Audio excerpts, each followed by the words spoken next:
to my channel. So today's video is me talking about 3 things that I have been thinking a lot about in the past couple of weeks or so.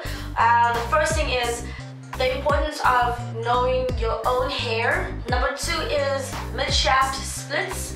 And then number 3, linking in from number 2, is how I have managed to kind of build my trimming schedule around my mid-shaft splits, because it is quite an interesting factor to consider. So let's just get right into the importance of knowing your own hair type. When I started watching natural hair videos back in 2010, when I finally cut my hair, my relaxed hair off, I was watching a lot of videos, and at that time, I promise you, there were like maybe 5 people with 4C hair, maybe, and like all of those videos were like just people complaining about their hair, or like it was horrible lighting, so you couldn't even see what their hair was, even though they said 4C. And you get a lot of misclassification on YouTube in any case. You'll say, I got 4C hair, where it's like these kind of curls and they're blowing in the... I digress. And so it wasn't really informative, so I was forced, not by anybody, but just by what was available, to watch women such as Natural 85, Tara 916, who else? Rakim Tube. What's one of the time that I was watching? Okay, those are the ones that I remember first watching back in the day. And they obviously have looser curl textures. Now they are going to say that they've got extremely tightly coiled hair, but I mean, if you compare 4C hair, which is it's so... yeah, if you compare 4C hair to 4A hair, even though the hair is tightly coiled, it is nothing in comparison to 4C hair. So I was forced to watch those kind of videos, and I was forced to kind of build my regimen from someone who didn't know anything about hair care, based on what somebody else was doing for their hair and what was working for their hair. Now obviously, when people put out a video, they can only give you their experience, their knowledge, and what they know. They can't tell you anything else, which is great, because you build on from what they say, apply it to yourself, and make it work for yourself. And so that is what you guys should be doing. You shouldn't be obsessing over somebody else's hair. You can totally admire and respect and love how they give their hair like a certain amount of care, but at the end of the day, you need to take bits and pieces of information from everywhere and then build it into your hair. So the reason I'm talking about this is now going on to mid-shaft splits and trimming, is because someone will say, oh, I trim my hair every 3 months, I trim my hair every 6 months, I trim my hair blah blah blah, I use the dusting method, I trim when I see them, seek and destroy, I do a blunt cut, I do this, I do that, I get rid of split ends, I get rid of fairy knots, etc, etc, etc. Now, I used to do that. I used to be like, oh my gosh, split ends, mid-shaft splits, no! And then like all my hair's gone. And I can't show you like, okay, let me see if I can show you what I mean by a mid-shaft split. Okay, I couldn't find any on my hair at the moment, and I didn't want to like spend too much time looking for them. But essentially what a mid-shaft split is if your hair follicle is like straight, and usually you have a split end at the end of the hair shaft, where the hair just go like it's crazy. And I have sometimes some of those are not a problem. I know I can just trim those and be done with it. The problem with mid-shaft splits is like mine are not like this short in the hair shaft. They can sometimes be this long, sometimes they're multiple along the strand. I haven't seen many of those, but it's possible. But essentially they're like really long splits within the hair shaft, but the ends of the hair themselves are like conjoined, they are healthy, they are not split. It's just within the middle of the hair shaft. So when I trim my hair, I'm faced with a dilemma, because if I trim my hair regularly, I'm eventually going to get to that mid-shaft split. And when I get to that mid-shaft split, for example, this piece, and it's conjoined like that, right? And I cut that part, I'm now gonna have this really, really long split end, which is obviously not great, and it's gonna break off, and then my hair's gonna be this much is gonna fall off. So I always wonder, like, what am I supposed to do? If I cut my hair off, I don't have, long hair, right? So number one, even if I did have long hair and I cut it off, I'm gonna have shorter hair again, but my hair grows that way, so it's gonna grow out another piece is gonna become a mid-shaft long, and I'm gonna have to cut it out, and you'll never see your hair grow that way. And I think this is one reason why a lot of people say my hair isn't retaining length, it isn't growing, and I'm always gonna have neck length hair because I keep on cutting split ends out. I cut my hair and all of a sudden there's another split end.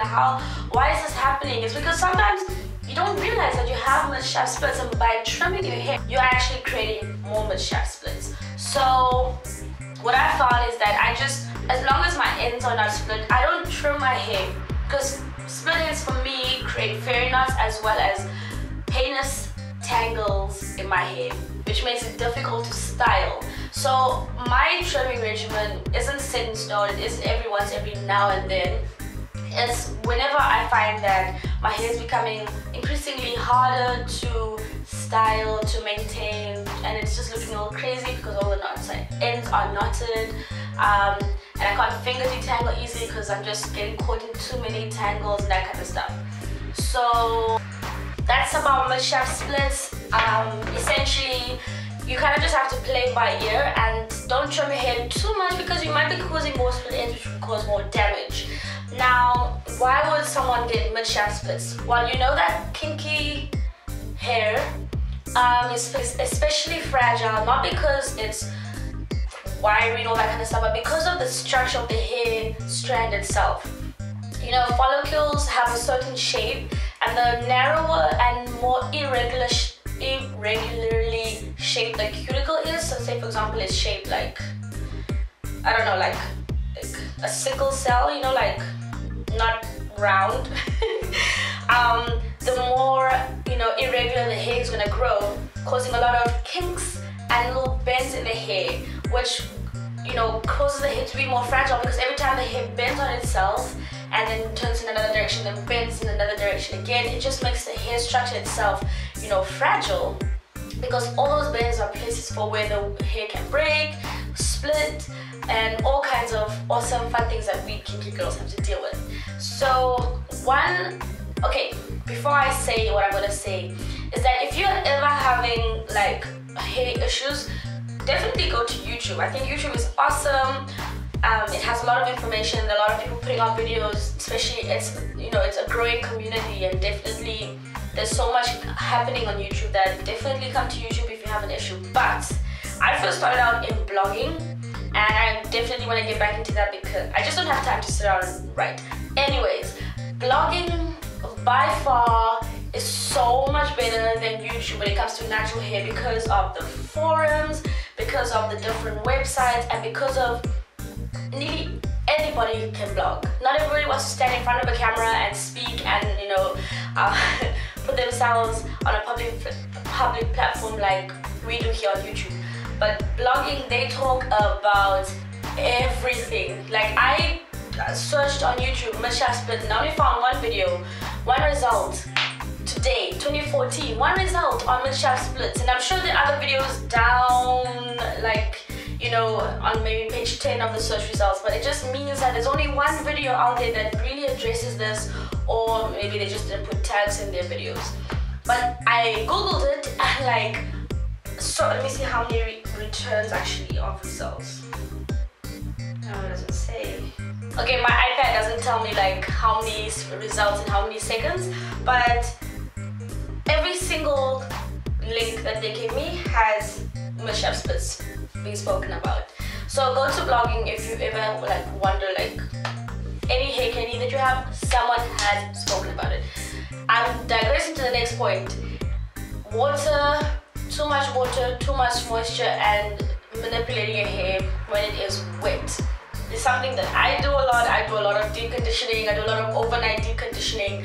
I spritz my hair with water every single day. My hair is always moisturized, but I also style my hair. As soon as I come out of the shower, I will style my hair, as opposed to letting it become damp and then working on damp hair. So maybe that's something that I'm going to start trying to incorporate into my regimen. Not styling my hair so much on wet hair, because maybe when your hair is wet, it stretches more and therefore is more prone to breaking and splitting in the middle. I mean, I don't know, it's something that I definitely will try, and I'll let you know how it goes. Another thing is maybe my hair is just lacking in protein. I mean, I do eat a very balanced diet. I don't believe that this is something that I necessarily can change. You know, I do think that it's something caused from an external manipulation source, as opposed to, I don't think my hair grew out like this. I just think that my hair is prone to getting mid-shaft split. So I think it's something that I am doing. Can't imagine that hair grows with a mid-shaft split in it. You know, like, just to me scientifically it doesn't make sense. Like, yeah. Anyways, I mean, the hair first grows in the scalp and then it pushes out. In any case, I think it's something that I'm doing. I'm gonna start doing a lot more protein treatments, so that's why I'm happy that I have, you know, the Sunsilk Damage hair. And I actually did try this product out recently, like a couple of days ago, and I only left it on my hair for like 5 minutes, and it really helped me to detangle my hair like this. So I do think that when your hair is slightly damaged, it makes it harder to detangle. So I'm definitely going to be doing more protein treatments. I definitely was favoring moisturizing, deep conditioning treatments, but I think a healthy mixture is good. I mean, these are things that I don't know, and I'm sure that you don't know, but it's just sometimes you forget, or sometimes you don't notice, you know, that something has been lacking compared to how it was before. I wish I had noticed, or I'd taken notice of my hair like 2 years ago and seen, you know, was I having as many of mid-shaft splits then as I do now. And when I say as many, I don't mean every single strand of hair has a mid-shaft split. You know, I couldn't find any. But, you know, yeah, I don't know what else to say. If you guys have any tips, any links to blogs or other videos, or if you have any of your own experience, please let me know down in the comment section below, because I am curious. I do want to take care of my hair, and I want it to last once it's grown out. I don't want it to just be snapping off. And I'll let you know how I progress with this as I do more deep conditioning, protein conditioning treatments. And yeah, that's all I want to share today. Thanks so much for watching. If you enjoyed this video, definitely give it a thumbs up. And if you want to follow me on this channel, definitely subscribe to be notified of more videos. I put them out 2 videos a week. I'm trying. But for now, I'll see you guys in the next one. Enjoy your weekend. Bye.